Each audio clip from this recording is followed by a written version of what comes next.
Buenas tardes.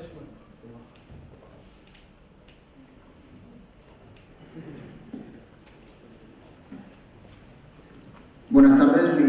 Mi pregunta va dirigida al señor Álvarez, representante de Podemos, y la verdad es que es bastante sencilla.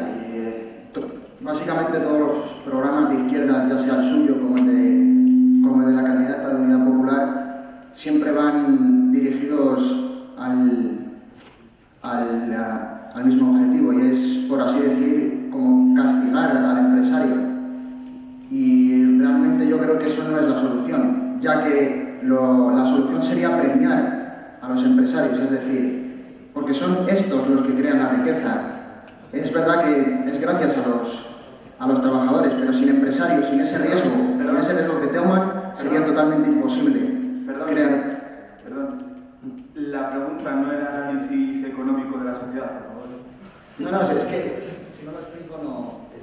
Y entonces, pues ustedes, la izquierda en general, propone siempre básicamente, como por así decirlo, es que proponéis el tema de la reforma laboral, el derogar la reforma laboral. Y me gustaría que explicaseis realmente en qué consistiría esa reforma laboral, si puede ser. ¿Cómo conseguirías crear empleo de calidad? Gracias. Sí, gracias por la pregunta. Trato de ser breve. Yo creo que no se puede decir que el objetivo sea castigar al empresario, desde luego. Trato de explicar. Cuando uno observa las pocas encuestas que se hacen en nuestro país a las empresas, en concreto la que hace el Banco de España recurrentemente, y la encuesta vinculada que hace el Instituto Nacional de Estadística de costes laborales, lo que de forma muy mayoritaria todos los empresarios, en particular los más pequeños, pero todos ellos dicen es que el principal problema por el cual no crean empleo en este momento, y lo dicen desde hace 7 años básicamente, no son los costes laborales. Cuando uno escucha lo que los empresarios contestan al Banco de España en la encuesta, o lo que contestan en la encuesta de costes laborales trimestrales, lo que dicen no es el problema por el cual no creamos empleo es porque tenemos costes laborales disparados. No. El problema por el cual no crean empleo es porque no tienen en este momento los suficientes pedidos en cartera y la suficiente demanda como para crear empleo. Y ese es el problema que nosotros queremos resolver. Esa es la razón por la cual nosotros planteamos que es necesario hacer algo que decimos desde hace un año y que, como decía antes, Mario Draghi está diciendo ya, que es que con una política monetaria expansiva no basta, no es suficiente. De hecho, una política monetaria expansiva junto a una política fiscal contractiva de signo opuesto, lo que genera es la situación actual, burbujas financieras y ausencia de crecimiento estable y sólido en el marco europeo. Fijaos que lo que nosotros estábamos diciendo es necesario terminar con la austeridad, es necesario poner punto y final a este periodo de recortes del gasto público, y es necesario iniciar una nueva fase en donde una política fiscal expansiva permita garantizar el crecimiento económico y que este, desde luego, tenga un impacto en términos de equidad social mayor de lo que tiene en este momento. Y fijaos lo que ha hecho el Gobierno durante el último año. El gasto público, que se había recortado intensamente, más de 40.000 millones de euros durante los primeros 3 años de la legislatura, ha crecido un 1% en el último año. Cuando analizamos por qué la economía crece en este momento al 3%, lo que vemos es que casi 2 puntos de ese crecimiento responden a los factores externos, el papel del Banco Central Europeo, la caída de los precios del petróleo, la reducción de los tipos de interés y la depreciación del euro. Pero que hay factores que responden a una dinámica interna, que es básicamente el papel que está teniendo el gasto público. Por lo tanto, si lo que queremos es atender las necesidades de crecimiento de nuestra economía y de reparto de la riqueza de forma social, lo primero que hay que garantizar es que, desde luego, los empresarios creen empleo. Esto no se garantiza reduciendo los costes laborales, como ha hecho la última reforma laboral. Y termino. Reducir los costes laborales se nos decía que iba a ser bueno para exportar. Y sin embargo, en este país exportan fundamentalmente 3.500, 4.000 empresas, que son las únicas a las que la reducción de los costes laborales prácticamente ni les ha afectado. La reducción de los costes laborales ha impactado sobre todo en el 30% de la población más pobre, vinculada a los sectores no transables de la economía y vinculada a los no competitivos.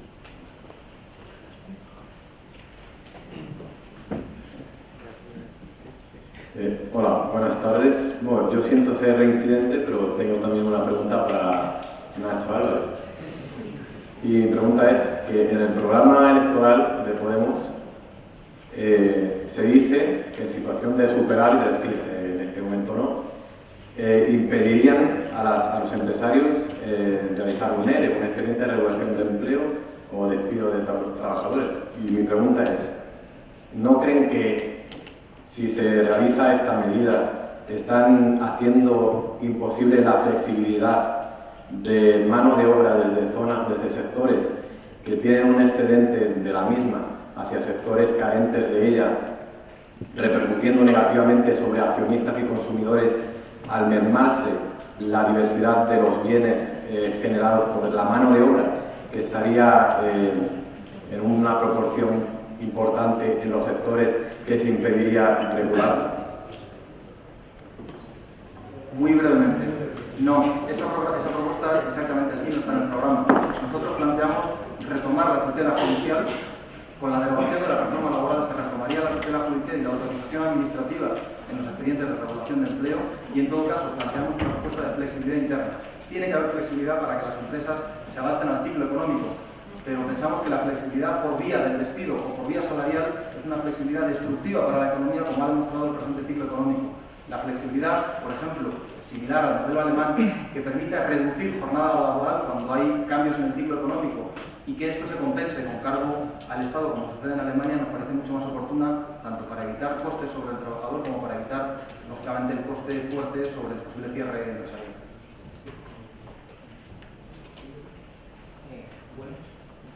No, ya hemos cumplido el tiempo para eso. Vale, empezamos ahora con el segundo bloque, política fiscal.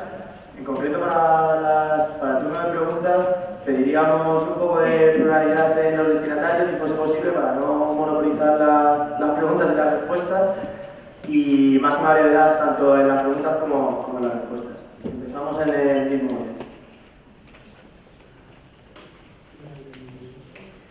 Partido Popular.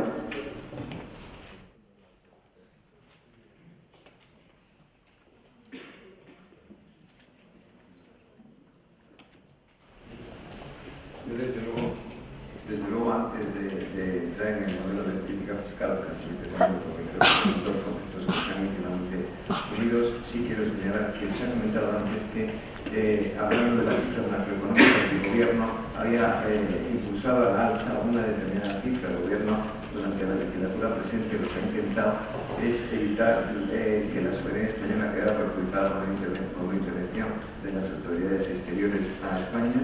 Ha intentado garantizar el sistema de bienestar social, ha intentado recuperar el crecimiento, como así lo hemos hecho, y eso es una auténtica realidad, ahí están los datos. Hemos intentado no tocar las pensiones, como se han garantizado, las prestaciones de desempleo, y también, desde luego, la dependencia y discapacidad, la educación pública y la sanidad. Todo ello, naturalmente, comprendo que hay gente que se escéptica y lo mira con una cierta reserva, pero desde luego creo que estos objetivos que han indicado o que han marcado clarísimamente que el Gobierno que ha presidido Mariano Rajoy y que seguirá presidiendo en la siguiente legislatura sacrifica el interés de su partido y su intención de voto por defender el interés general de España, eso es algo que está en la historia, no es algo que yo os tenga que comprometer, porque simplemente os tengo que refrescar la memoria. Si no hubiéramos tomado las decisiones que se han tomado, entonces quizás todo nuestro sistema de bienestar hubiera sido perjudicado por decisiones ajenas a las fronteras de España. Nosotros hemos sido capaces de prevalecer sobre los intereses de partido, los intereses generales, y por eso hoy estamos en mejores condiciones. Y porque estamos en mejores condiciones, vamos a poder, desde luego, sí comprometernos, porque en los próximos 4 años las oportunidades de todos vosotros que estaréis próximos a acabar la carrera sean mucho mejores que las oportunidades que han tenido vuestros compañeros que os han precedido al obtener la licenciatura. Pero es que las condiciones históricas no las marcamos nosotros, nos venían dadas por las situaciones que afectaron a la economía en los años anteriores al 2011. La política fiscal es uno de los instrumentos fundamentales para conseguir, desde luego, no solamente marcar pautas para estimular, como nosotros queremos estimular a las empresas, pymes y empresas, para que puedan desarrollar tanto uniones que favorezcan su salida al exterior, I+D+I, como también todos los procesos que puedan permitirles mejorar su capacidad productiva, y por eso hemos comprometido una reforma del impuesto de sociedades, como también hemos comprometido un impuesto de renta de persona física que no lo está ahora, dividiendo por arriba y por abajo los tipos impositivos. Creemos que es una medida importante para estimular el crecimiento y para involucrar a las personas en el desarrollo de la economía del país. Creemos que cuando no lo hemos podido hacer ha sido por causas ajenas a nuestra voluntad y obligados por la necesidad de lo que antes de ser explicado. Yo espero que en lo sucesivo España, con una política ortodoxa, sea capaz de salir adelante. Y para el crecimiento económico hay una cosa, luego tenemos la oportunidad de hablar del concepto de seguridad. Seguridad económica, seguridad jurídica y seguridad política son conceptos indispensables para el desarrollo económico.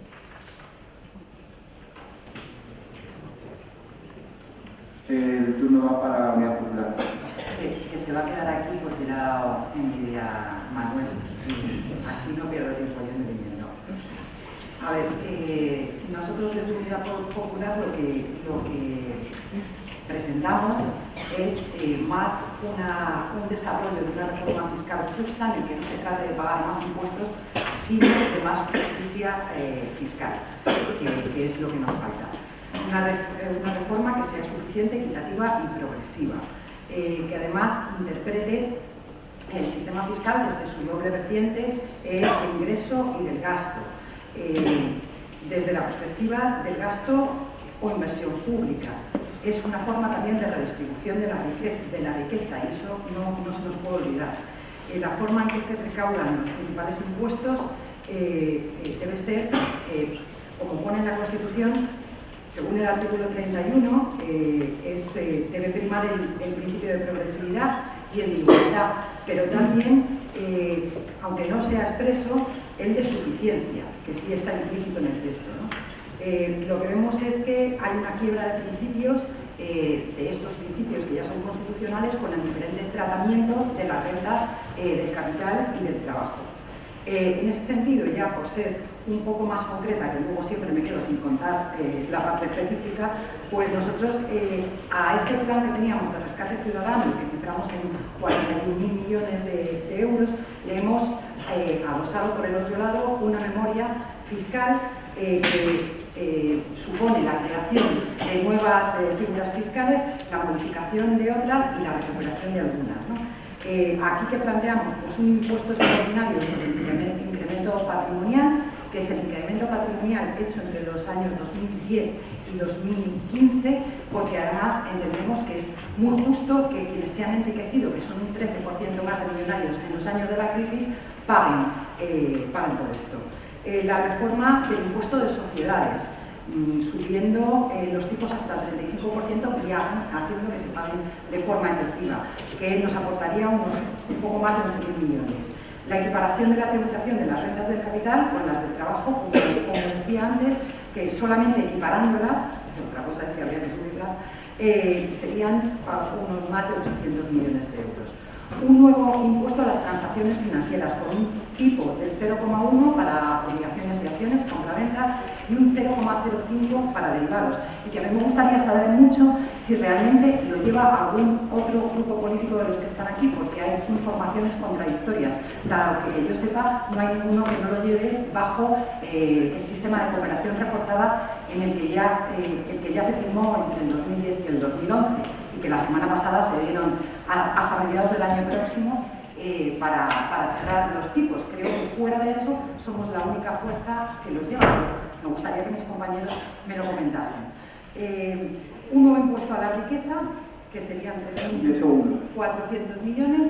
La reorganización, por supuesto, del Ministerio de Hacienda y la EAT, la lucha contra los paraísos fiscales, para la que llevamos diversas medidas, y contra la evasión y la elusión fiscal. Ambas muy importantes. Tiempo. Muchas gracias. Mira, yo quiero dedicarle 30 segundos a explicar lo que ha pasado en esta legislatura, ¿no? Pese a todos los recortes, se han hablado aquí en servicios sociales, en tantos servicios públicos, pese a las subidas impresionantes de impuestos que trajo al inicio de la legislatura el gobierno del Partido Popular, la herencia que nos deja el Partido Popular son 300.000 millones más de deuda pública, 100% de deuda pública, 8.000 euros más que debemos todos los españoles en deuda pública. Nos deja un agujero en la seguridad social de 15.000 millones cada año, un fondo de reserva de la seguridad social que cuando lo recibieron tenía 69.000 millones y ahora tiene menos de 35.000, y un déficit público que sigue siendo el segundo más alto de la Unión Europea y en donde las principales administraciones públicas que han recortado han sido las comunidades autónomas, que son las que tienen un gasto más rígido, porque es la sanidad y la educación. En lo que respecta, si uno ve los datos en detalle, en lo que respecta a la Administración General del Estado, lo que tiene la competencia Montoro, el déficit no ha caído y el déficit estructural no ha caído nada. Por tanto, nosotros, ¿qué decimos? Es importante reducir el déficit. La deuda está disparada y pagamos 25.000 millones. Pero se puede hacer de otra forma, más equilibrada entre ingresos y gastos.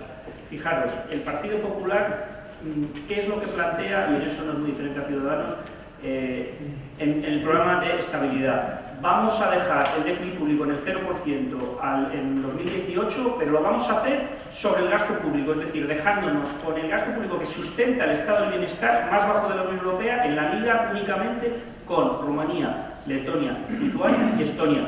Nosotros, desde luego, rechazamos ese modelo de país. Queremos cerrar el déficit fiscal, es decir, equilibrar gastos e ingresos, pero hay que hacerlo de una forma equilibrada, elevando los ingresos, que tenemos unos ingresos, no tenemos un problema de gasto público, el gasto público está 4 puntos por debajo de la media de la Unión Europea, tenemos un problema de ingresos, más de 8,5 puntos por debajo de la Unión Europea. Por tanto, lo que nosotros decimos es que hay que elevar los ingresos. Pero no se trata de gravar más a la clase media trabajadora, que aporta el 80% de los ingresos públicos, sino que hay que hacer una transición fiscal y una reforma fiscal progresiva. ¿Y nosotros qué planteamos? Primero, tenemos que reformar la riqueza para que graben más, para que paguen más los que nunca han pagado, los grandes patrimonios, las grandes fortunas. Y entre tanto vamos a poner, de que hacemos eso, un tipo mínimo al impuesto de sucesiones y donaciones y al impuesto de patrimonio. En segundo lugar, hay que pedirles un pequeño esfuerzo a las grandes corporaciones, que sabemos que no pagan nada, son las pymes las que más pagan. Y por tanto vamos a poner un impuesto mínimo del 15% para que las grandes empresas paguen algo.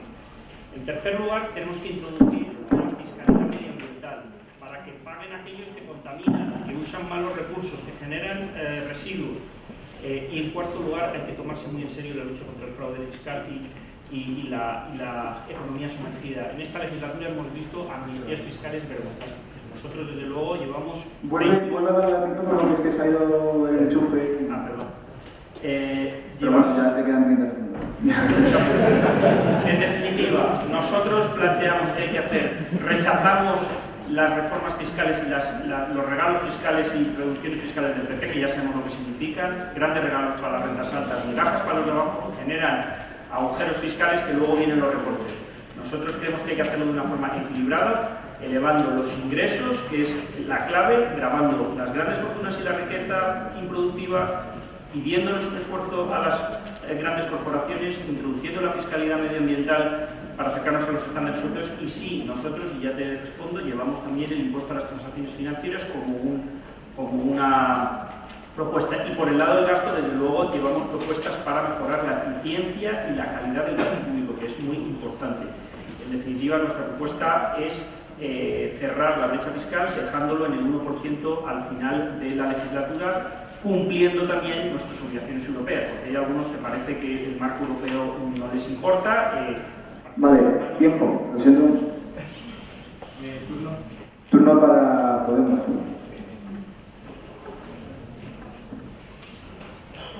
Sí, lógicamente nosotros, es conocida la propuesta que llevamos en materia de gasto, ¿no? Ese paquete expansivo para la economía de 25.000 millones de euros anuales, y esto lógicamente exige plantear propuestas de financiación y de ingresos. Yo estoy completamente de acuerdo con lo que decía Manuel. El problema en nuestra economía no es tanto de gasto, que también estamos a 4 puntos del PIB de distancia con Europa, y en particular a 5 puntos en materia de gasto social. Converger en gasto social y en infraestructuras sociales sigue siendo un desafío, pero sobre todo el problema que tiene nuestra economía tiene que ver con los ingresos. Somos una economía en donde la ratio de ingresos respecto al PIB es 8 puntos inferior a la media de la Unión Europea. El programa de estabilidad que ha remitido el Gobierno a Bruselas lo que contempla es que se mantenga esta ratio de ingresos sobre el PIB, es decir, que sigamos a una distancia de 8 puntos con Europa, y además contempla una reducción de la ratio de gasto sobre el PIB de 5 puntos. Efectivamente, esto supondría de alguna forma dejar dentro de 4 años el estado del bienestar español en la línea de los estados de bienestar bálticos, en lugar de converger con Europa. ¿Cómo financiamos esta propuesta de gasto? Bueno, hay una parte que nosotros planteamos que tiene que ver con un ritmo de reducción del déficit mucho más paulatino. No decimos que no deba cumplirse el pacto de estabilidad, lo que decimos es que, exactamente igual que otras economías han informado a Europa de que es necesario anteponer otras prioridades, es el caso de Holanda en Francia, otras prioridades a la reducción del déficit público, nosotros pensamos que en el marco de la economía española se justifica plenamente la atención a otras prioridades, en particular el desempleo, antes que la reducción del déficit público. Por lo tanto, nuestra propuesta es compatible con una reducción del déficit público, pero mucho más paulatina. Se tendrá que atender esta prioridad al final de la legislatura y no, desde luego, en los primeros años, en donde la prioridad que hay que atender es la reversión de los recortes y la utilización de los ingresos para reducir el elevado desempleo. Y en materia de ingresos lo que planteamos es reducir en 4 puntos nuestra diferencia con Europa. Reducir en 4 puntos nuestra diferencia con Europa, fundamentalmente haciendo que paguen quien en este momento no paga. Las rentas del trabajo son la mitad del PIB, sin embargo son el 80% de la tributación fiscal de nuestro país. Y lo que planteamos es un incremento del IRPF, en particular a partir de los 70.000 euros, de los 60.000, afectaría lógicamente a partir de las rentas de 70.000 euros. Planteamos la necesidad de que se incremente el impuesto de sociedades, la recaudación del impuesto de sociedades en 1% del PIB, 10.000 millones de euros al año, lo que básicamente se traduciría en eliminar esas reducciones fundamentalmente para las grandes empresas, que impide que recauden a niveles sensatamente europeos. Pensemos que cuando estalló la crisis aquí estábamos a niveles de recaudación todavía muy lejos de la media europea. Planteamos una política contra el fraude que permita recortar en un punto los 5 puntos que tenemos de diferencia en economía sumergida con Europa. Y termino. Planteamos también una nueva figura tributaria, el impuesto de solidaridad, que garantice que la devolución de la deuda del memorando de entendimiento a Europa, que debe de producirse dentro de 10 años, sea asumida por las entidades financieras. Las entidades financieras han beneficiado del esfuerzo de los contribuyentes españoles, que han pagado y han garantizado la liquidez y la solvencia de esas entidades, fruto de un rescate que ha sido pagado por los contribuyentes. Es hora de que sea asumida por las entidades financieras el pago de esa deuda. Turno para el representante de Ciudadanos. Bueno, la situación actualmente en España de lo que son las finanzas públicas es más o menos la siguiente. La impresión que tiene cualquier ciudadano es que siempre pagamos los mismos. La clase media trabajadora paga muchísimos impuestos. Tenemos impuestos sobre el papel muy elevados, más después de las mayores subidas de impuestos de la historia que hizo el gobierno del Partido Popular en 2012 y 2013, que prácticamente no se han revertido. Y un sistema, además tenemos un sistema plagado de agujeros y de trampas. Y un sistema, bueno, que prácticamente no es un sistema, sino que es un conjunto deslavazado de impuestos. Para arreglar esta situación, nosotros proponemos tener, en primer término, una reforma fiscal en profundidad que nos permita tener unos impuestos en los cuales no haya estos agujeros, estas posibilidades de escaparse.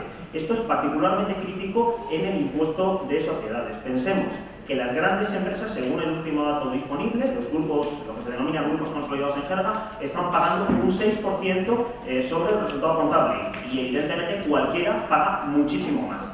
Nosotros llevamos una serie de propuestas que nos van a permitir que estas grandes empresas paguen más. Aquí antes se ha hablado de seguridad jurídica. Bueno, el impuesto de sociedades cambió en 2012 4 veces por decreto ley con efecto retroactivo.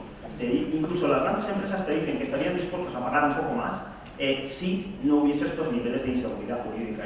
Entonces, nosotros creemos que haciendo las cosas de una sola vez, con un mayor grado de consenso y sin efectos retroactivos, podemos obtener 4.500 millones de euros adicionales en el impuesto de sociedades que vengan sustancialmente de las grandes empresas. Con ese dinero y con una medida antifraude fundamental, que es garantizar que cada euro de dinero público se emplea adecuadamente, eliminando duplicidades, eliminando las diputaciones, fusionando servicios municipales, eliminando duplicidades, gasto superfluo y derroche, podemos ahorrarnos otros 5.000 millones de euros. Y con esto podemos financiar nuestro complemento salarial garantizado y una rebaja del 3% a todos los contribuyentes. Más allá de esto, lo más importante también para nosotros es que un sistema fiscal es bueno en la medida en que tiene una administración fiscal, una administración tributaria adecuada. Nosotros, ¿qué es lo que hemos visto? Que durante la segunda legislatura del Partido Socialista y especialmente en esta última del Partido Popular, la agencia tributaria ha disminuido de una forma muy importante sus efectivos. Y esto es absurdo, porque por cada euro que se invierte en la administración tributaria se obtiene de recaudación directa a 8. Entonces nosotros vamos a implementar los medios en la agencia tributaria. Una de las primeras medidas que vamos a tomar, además, va a ser exigir estos impuestos que no pagaron los beneficiarios de una amnistía fiscal, que solamente pagaron un 3% y tenían que haber pagado un 10%, porque aunque tenemos que poner más medios, no podemos poner un inspector de Hacienda detrás de cada español y por tanto hay que convencer a los españoles de que deben pagar sus impuestos, y eso pasa por gestionar mejor el dinero público y por una administración tributaria que trate mejor a los contribuyentes y que sea mucho más gratuita.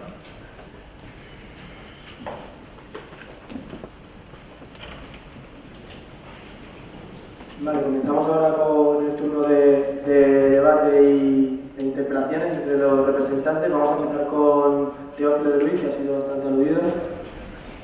Te agradezco que me haya dado la palabra, porque ha habido bastantes alusiones y pero muy rápidamente. Casi todos los participantes en el panel han defendido un incremento de los impuestos hacia los ciudadanos y hacia los agentes económicos de la economía. Han focalizado en las empresas grandes, naturalmente por razones entiendo de darles un poquito de gas, un poquito de recorrido, no han hablado de las pymes ni de los otros. Nosotros desde luego en el Partido Popular lo que llevamos como medida fiscal fundamental en el programa electoral es una rebaja del IRPF, entramos arriba y entramos de abajo de 2 puntos, y desde luego utilizar un nuevo modelo de impuestos de sociedades, entre otras cosas, para ayudar a las empresas a que se adapten a los nuevos tiempos, tanto a las pymes, ayudarlas a la administración, ayudarlas a su crecimiento, ayudarlos a que puedan tener un mejor conocimiento de los mercados exteriores y desde luego también para el desarrollo de la investigación, el desarrollo y la innovación, que consideramos que es fundamental, como estamos diciendo, en todo el recorrido. Nosotros no nos parece que el régimen de sucesiones y donaciones y de patrimonio está perfectamente como está en este momento, y desde luego el IVA consideramos que no debe ser tocado, porque el IVA es el impuesto general que pagamos todos. Nos parece que está en este momento bastante ajustado a lo que es las necesidades elementales de los ciudadanos. Se ha hablado algo que me interesa mucho, el gasto público. El gasto público lo ha mencionado el Principio de Representación del Ciudadano, incluso ha participado una reducción del gasto público.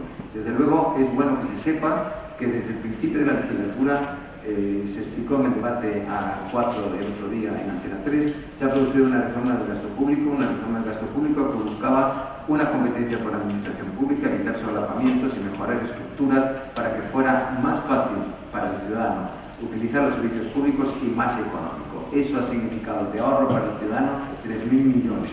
Se han eliminado más de 2.300 unidades en las 3 administraciones, la general, el Estado y la local. Quería hacer una precisión al sol. Prefiero no hablar de herencia, Manuel, porque estamos hablando del futuro, no de la herencia recibida, porque si hablamos de la herencia recibida, entonces vamos a meter en una revisión del pasado también. Nosotros no compartimos los 5 impuestos de los que vais a crear. Los ingresos públicos en el periodo de la legislatura han aumentado en 1.400 millones. Eran las 2 únicas precisiones, por lo menos para señalar disparidad de criterio y... Por alusiones, Manuel. Mirad, aquí lo que está en juego cuando se habla de la fiscalidad es el modelo de sociedad, no lo olvidéis, son los ingresos y los gastos del Estado. Y los gastos del Estado son los que financian las políticas contra la desigualdad, la educación, la sanidad, la garantía de igualdad de oportunidades para todos y inversión productiva, si queremos tener una economía más innovadora, con más tecnología, con más digitalización. Por tanto, esto sigue su ideología. ¿Qué tipo de sociedad queremos y cuál es el papel del Estado? El Partido Popular no lo dicen muy alto, pero son sus planes. Dice, nosotros queremos un Estado del bienestar como el de Rumanía y los países bálticos. Curiosamente, países que tienen los mayores niveles de desigualdad. Ese es el microestado. Oye, es legítimo que lo defiendan, me gustaría que lo dijeran alto y claro, ¿no? Un modelo mucho más parecido al latinoamericano, mini Estado y aquí cada uno que se apaña, habrá una beneficencia. ¿Nosotros qué decimos? Acerquémonos a los estándares europeos, queremos un estado de bienestar eficiente, pero potente, suficiente para que ayude a reducir desigualdades e intervenga en la economía acompañando a las empresas. Y esa es nuestra propuesta, no vamos a subir ni un euro los impuestos a la clase media trabajadora, que ya son las que más pagan, pero sí le vamos a pedir a las grandes empresas, que por cierto prácticamente no pagan nada y se han hecho aquí, y a las grandes fortunas que se escapan completamente. El Partido Popular insiste, vamos a seguir bajando los impuestos. Ya sabemos, fijaros, el último adelanto electoral de la rebaja fiscal del Partido Popular. De media, para un salario mediano en España, que es el salario más común, 70 euros anuales. Eso sí, los que ganan más de 100.000 euros por encima de los 1.000 euros. Después, un agujero que se nos ha quedado de 10.000 millones de euros y viene la Unión Europea y dice, oiga, que tiene un agujero, yo ya anticipo que vendrán recortes sociales, porque lo que quiere el Partido Popular es reducir. Dos cosas, ciudadanos, los números no salen, pero en general lo que están diciendo es lo mismo, vamos a bajar impuestos, Estado pequeño, muy eficiente, eso sí, no sé cuántas veces van a tener que eliminar las diputaciones, varias veces las eliminarán, pero los números no salen porque al final la ideología de Ciudadanos es muy parecida en este sentido, Estado pequeño.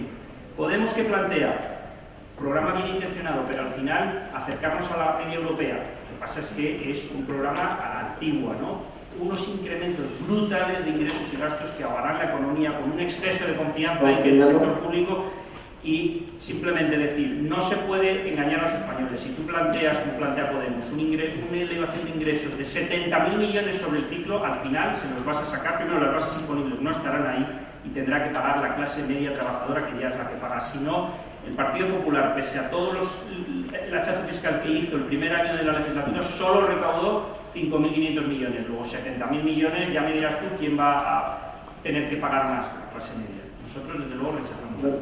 Vale, damos el turno por petición a José Sánchez, luego último con Ciudadanos y Podemos por alusiones. Sí, a mí me gustaría también incluir en este punto, por lo que tiene que ver con esa parte del gasto, la derogación de la modificación del artículo 135, que creo que tiene bastante que ver con esto y es importante. Y luego, decir que es fundamental combatir la corrupción que lastra todo el sistema fiscal, y eso por un lado. Nosotros calculamos que en este momento, dado el tiempo que tiene de caducidad los delitos fiscales, hay 316.000 millones de euros sin recaudar, porque más o menos está en torno a los 80.000 el monto del fraude fiscal anual, ¿no? Para que se vea que hay muchos problemas que igual se acababan con unos medios y una fiscalidad que estuviesen funcionando. Y luego, por otro lado, decir que el trabajo precario es el otro lado de una fiscalidad insuficiente, porque lo único que hacemos es atarnos las manos para poder recaudar de una manera suficiente. Y con respecto a esto, es que antes me he quedado con las ganas de pedir un poco el comodín del público, ¿no? Porque ¿cuántas personas de las que estáis aquí, si me vais a ayudar con un poco de sinceridad, habéis trabajado el año pasado? En algún momento del año pasado. O también me vale. Y entre el año pasado y ¿cuánta gente ha cobrado menos por ese trabajo del salario mínimo interprofesional? Bienvenido al mundo real. Eso por un lado, y muchas gracias por la colaboración a todos. Y por otro lado, me falta que varios grupos me verifiquen si llevan o no el impuesto a las transacciones financieras y si lo llevan solo dentro de la cooperación reforzada de los bancos. Muy bien, continuamos con Ciudadanos. A ver, aquí por alusiones. En primer término, a nosotros sí nos salen los números y las diputaciones queremos eliminarlas una sola vez. De hecho, vosotros lo llevabais en el programa electoral en 2011, pero claro, entonces no tenéis muchísima gente en las diputaciones y os lo podéis permitir. Como nosotros no tenemos y no tenemos mochila, pues podemos hacer algo como a eliminar el Senado, que es una cuestión que demanda la inmensa mayoría de los españoles y que es una cuestión de eliminar gasto superfluo e improductivo. y los números sí nos salen en ciertas cuestiones, porque cuando nosotros, porque en primer término no hemos incluido ninguna de las muchísimas medidas de lucha contra el fraude fiscal que llevamos y las tenemos muy cuantificadas, incluso algunas, como es bastante evidente, el exigir el 7% a los beneficiarios de la amnistía fiscal, y sabemos cuáles, y Hacienda sabe cuáles son, da 2.800 millones, pero no lo hemos incluido. Pero es que, ¿por qué no salen a nosotros las cuentas? Hombre, porque nosotros cuando decimos que vamos a exigir mayores impuestos a las grandes empresas, tenemos muy claro cómo hacerlo. Por ejemplo, el tema de limitar gastos financieros, porque ahora mismo los gastos financieros son plenamente deducibles, incluso cuando se obtienen ingresos exentos. El ingreso no suma dividendos en el exterior, por ejemplo, y el gasto sí resta. Y sin embargo, una de las últimas medidas, una de las medidas que tomó el gobierno de Rodríguez Zapatero fue la libertad de amortización sin mantenimiento del empleo, uno de los mayores regalos fiscales que han recibido las grandes empresas y que costó 1.500 millones de euros. Eso sí, hay que reconocerle que el mismo día que aprobaba la amnistía fiscal, el gobierno de Rajoy limitó este beneficio fiscal. Y dicho esto, nosotros aspiramos a tener un estado del bienestar más grande, basado en tener mejor crecimiento y un crecimiento de mayor calidad, y en segundo término en que recaudemos mejor los impuestos y no con los niveles de evasión y fraude que tenemos ahora. Y para eso llevamos medidas concretas. Muchas gracias. Para Luis Álvarez. Sí, yo creo que en una facultad de economía lo primero que habría que explicar es esa trilogía imposible a la que nos confronta y nos plantea el gobierno. ¿Cómo cuadrar tres cosas difícilmente cuadrables? Reducciones rápidas del déficit público para cumplir con el Pacto de Estabilidad el año que viene, para cumplir el año que viene con el Pacto de Estabilidad. En segundo lugar, rebajas fiscales como las que se plantean en el programa, y en tercer lugar, sostenimiento del estado de bienestar. Son tres cosas que no paran. Y yo creo que el Partido Popular lo que ha elegido es rebajas fiscales por un lado y por otro lado una reducción muy rápida del déficit público. Pero esto a lo que nos emplaza es a lo que hoy tenemos sobre la mesa. La entrada en campaña de Bruselas diciendo necesitamos 10.000 millones de euros de recortes para según terminen las elecciones, gane quien gane. Ese es el emplazamiento que de alguna forma hace Bruselas, porque es una trilogía imposible la que está planteando en este momento el gobierno. Estamos de acuerdo Francisco, con algunos de los elementos que planteáis, no podemos más que estar de acuerdo. Sospecho además que son los que yo te llevo tiempo escuchando, los que tienen que ver con muchas de las cosas que tú has venido planteando. Es necesario combatir el fraude en este país, y para eso hace falta, por ejemplo, que nos acerquemos ni más ni menos al nivel de agencia tributaria que tiene un país equiparable a nosotros como es Italia. 30.000 personas trabajando para la administración pública, para la agencia tributaria, cuando nosotros tenemos 20.000. Me parece que ahí nos podemos poner de acuerdo. Igual que en la necesidad de que las grandes empresas paguen, y paguen no el 6% que en este momento pagan, sino paguen un mínimo del 15% como venimos planteando. Pero cuando planteáis reducciones en la línea del Partido Popular de los impuestos en el IRPF para las distintas rentas, lo que os sale es que en la segunda propuesta que habéis hecho, reformando la primera, la reducción para las rentas de 20.000 euros es de 0,5 puntos, y para las rentas de más de 60.000 euros es de 1,5 puntos. De nuevo estamos ante reducciones regresivas. Termino. Solo efectivamente llevamos el impuesto sobre transacciones financieras en materia de transacciones financieras, no solo en cooperación reforzada con Europa, sino de forma unilateral. Y para concluir, no son 70.000 millones de euros la propuesta de subida impositiva que está haciendo Podemos, son 40.000 millones de euros. De hecho, había un informe de FEDEA, de asesores muy próximos al PSOE, que cifraban en la misma cifra la posibilidad de un crecimiento de los impuestos para la próxima legislatura. Simplemente que nosotros no nos centramos en el IVA, sino fundamentalmente en sociedades y en las rentas más altas. Bueno, pues ya le damos el turno a Teófilo de Luis. Sí, muy rápidamente, pero supongo que tenemos que entrar en el siguiente bloque. Yo quería únicamente hacer una precisión a Manuel, el representante del PSOE, agujero que va a dejar el gobierno de Mariano Rajoy. El gobierno de Mariano Rajoy va a dejar unas cuentas mucho más saneadas de las que recibieron en 2011. Por favor, no hablemos de agujeros, porque te recuerdo que la retención del déficit del 2011 era del 6%. Había 30.000 millones de déficit no computados y ha tenido que hacerse un esfuerzo enorme para sostener el estado de bienestar. Antes se ha hablado de que se había disminuido la hucha de las pensiones. También ayer lo oía Pedro Sánchez hablar de ello. Y Naturalmente, la hucha de las pensiones estaba para asegurar el poder adquisitivo y la atención de las prestaciones para las personas de la tercera edad que hayan generado sus propios derechos para percibirlo. Si no había cotizaciones, si el país estaba prácticamente bloqueado, por las razones que digo que estamos hablando del futuro, por eso se debe utilizar la hucha de las pensiones. Dejemos, como decía también alguien en el debate, dejamos de utilizarlo de forma demagógica. Bueno, Ciudadanos, Senado, el Senado. Y no sigáis hablando de la supresión del Senado. Luego, el presidente o el secretario de Ciudadanos tiene que decir que el presidente de la comunidad autónoma, cuando tenga que tratar en la comisión de presidentes que ya existe, las competencias que tenga ese órgano colegiado, utilizará el voto ponderado. Y cuando se oyó decir lo que en la tele, no sabía a qué se estaba refiriendo. Cuando más pica el criterio de Cataluña, voy terminando. Cuando más pica el criterio de Cataluña, ¿qué voto ponderado se refiere Rivera que se va a utilizar? Y respecto a Podemos, yo os puedo garantizar que aun cuando el representante de Podemos ha establecido un polinomio, no salen las cuentas, los servicios sociales del Estado de Bienestar está absolutamente garantizado, como lo hemos demostrado por la gestión del Partido Popular, que hemos sido capaces de salvar un sistema que estaba en compromiso. Vale, 30 segundos para alusiones, para 30 segundos.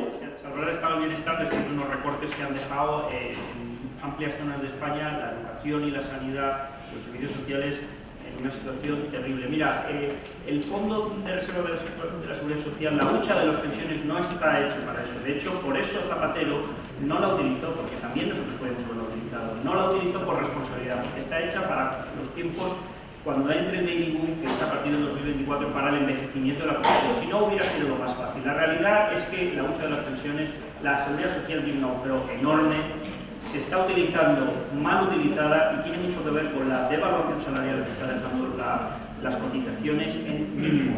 Y simplemente decir, oiga, es que el Zapatero dejó unas cuentas muy complicadas, pero es que estábamos en recesión, es que ahora el agujero que va a dejar, que dice la Comisión que son 10.000 millones, que va a ser más grande, es que estamos creciendo al 2%, es que claro, las cuentas se deterioran cuando se está en recesión y no cuando se está creciendo. Creciendo las cuentas vienen mejor, pero de nuevo regalos fiscales para los de arriba, migajas para los de abajo, que van a dejar, anticipo que vendrán luego nuevos recortes el año que viene. Empezamos ahora con el turno de preguntas del público. Igual que antes, los compañeros se levantan con los micrófonos de mano. Hola, buenas. Mi pregunta va para el señor Francisco de la Torre. Yo soy de Ciudad Real y en el tema de las diputaciones le puedo asegurar que si no hubiese sido por Nemesio de Lara, que ha estado 16 años presidiendo la diputación, allí las cosas hubieran sido diferentes. Me refiero porque gobernar es una cosa y verlo, y desde fuera es otra.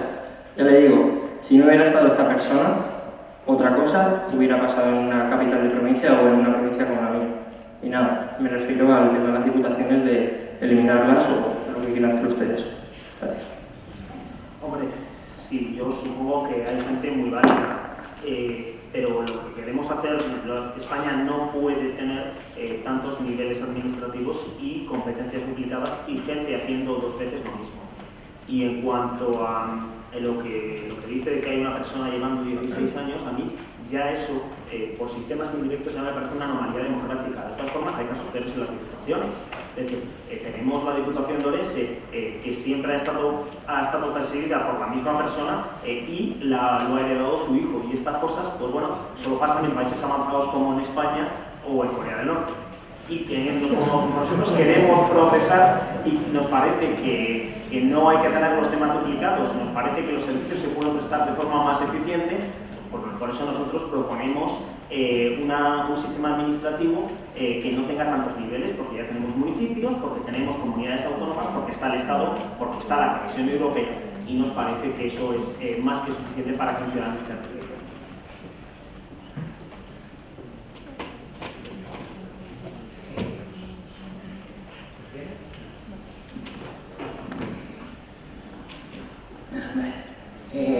Bueno, será una pregunta para don Teófilo de Luis.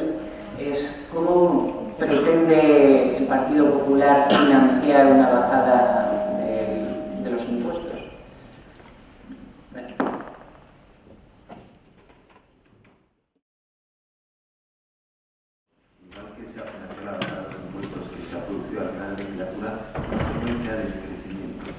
mayor base, puedes bajar los tipos y entonces recaudas incluso más.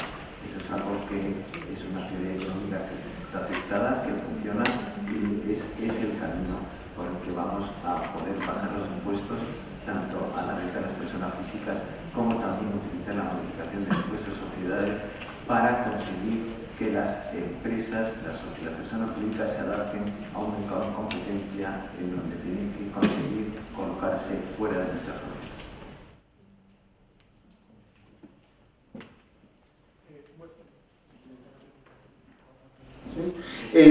Sí, yo tenía una pregunta para don Teófilo de Luis. ¿Por qué el Partido Popular propone una reducción del impuesto sobre la renta de las personas físicas para el tramo más alto y no, por ejemplo, para los tramos más bajos o otros tramos de la renta?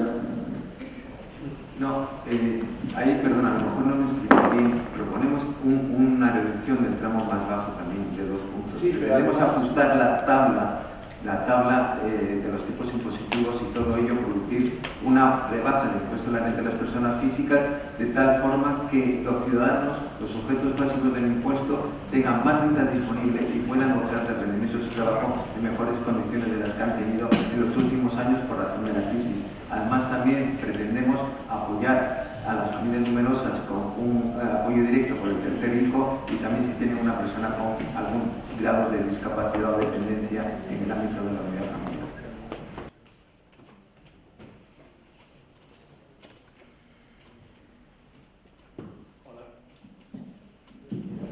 Hola, buenas. Yo quería preguntarle al señor Teófilo de Luis 2 cosas muy cortitas. La primera, si tenían pensada alguna amnistía fiscal para estos próximos 4 años. Y la segunda, si la bajada de impuestos que han prometido para estos 4 años la van a hacer o como hace 4 años. Muchas gracias.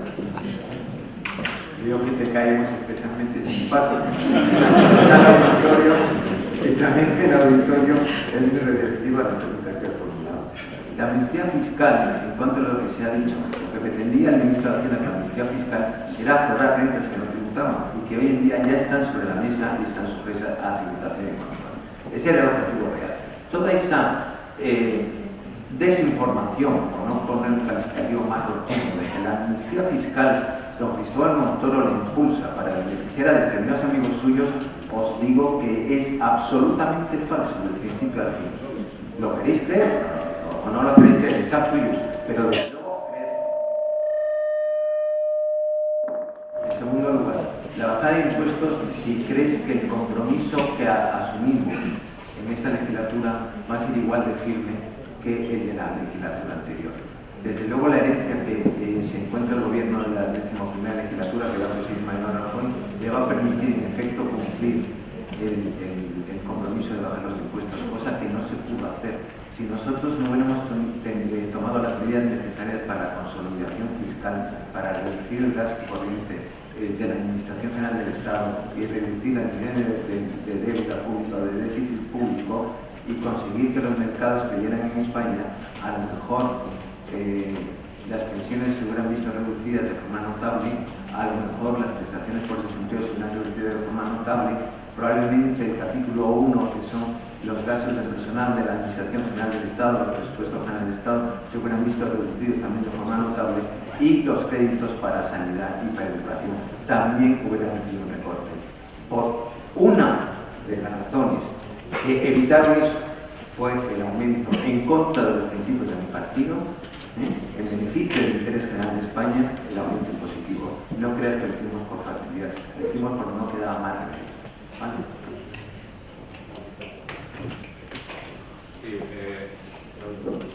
Se oye. A raíz de la pregunta que ha hecho el compañero de Ciudad Real, yo quería preguntarle a Ciudadanos. El último informe de la Comisión Nacional de la Competencia cifraba el coste de la corrupción en 48.000 millones de euros al año. Y a raíz del tema de la Diputación, mi pregunta es concreta. ¿Por qué ustedes gobiernan con el Partido Popular en la Diputación de Alicante, que es el epicentro del caso Brugal? Bueno, porque nosotros gobernamos nosotros no gobernamos conjuntamente ni en la Diputación, no, vamos a ver. No, nosotros lo que hemos facilitado es la investidura y la gobernabilidad. Y nosotros, el tema es que nosotros no, la fuerza que uno tenga, que en un momento determinado te la dan los votos. Entonces, ahí en la Diputación de Alicante el partido más votado es el Partido Popular.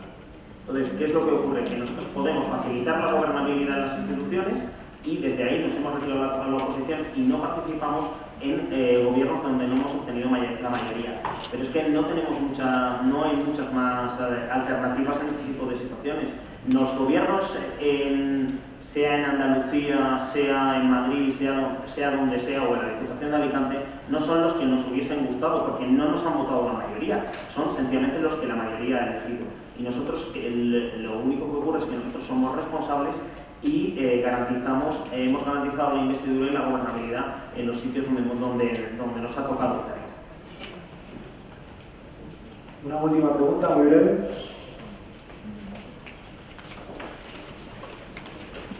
Buenas, mi pregunta va para el encargado del programa económico del PSOE. Han comentado que iban a añadir un nuevo tipo de contrato respecto al indefinido y al temporal, el que llaman en su programa el de formación o relevo. ¿Nos podría explicar qué evitaría que este contrato lleve a mayor precariedad a los trabajadores? Sin duda, es un contrato precisamente para los becarios, para el contrato de formación. Una de las cosas que nosotros vamos a eliminar es el contrato de fomento del empleo, que es un contrato para jóvenes que durante un año no tiene ningún tipo de derechos, y eso es el modelo laboral que ha extendido el Partido Popular. Lo que nosotros queremos es controlar precisamente y garantizar que aquellos estudiantes que están en formación, que están en prácticas, que tienen una beca, acaben teniendo un periodo de formación real y no acaben siendo mano de obra barata que sustituye a empleadores reales, como está ocurriendo en la actualidad en muchos lugares. Por tanto, lo que planteamos es hay que controlar bien los contratos de formación. Será un contrato de formación claro, donde además, frente a lo que hay ahora, va a haber una obligación de que una parte sustantiva de ese tiempo se dedique a formación real y no sea mano de obra barata, muchas veces no pagada en absoluto o pagada por debajo del salario mínimo interprofesional. Probaríamos con las preguntas del tema en cuestión. Terminamos así el turno de preguntas de este bloque. Vamos a hacer un descanso de 5 minutos y conseguimos con el tercer bloque.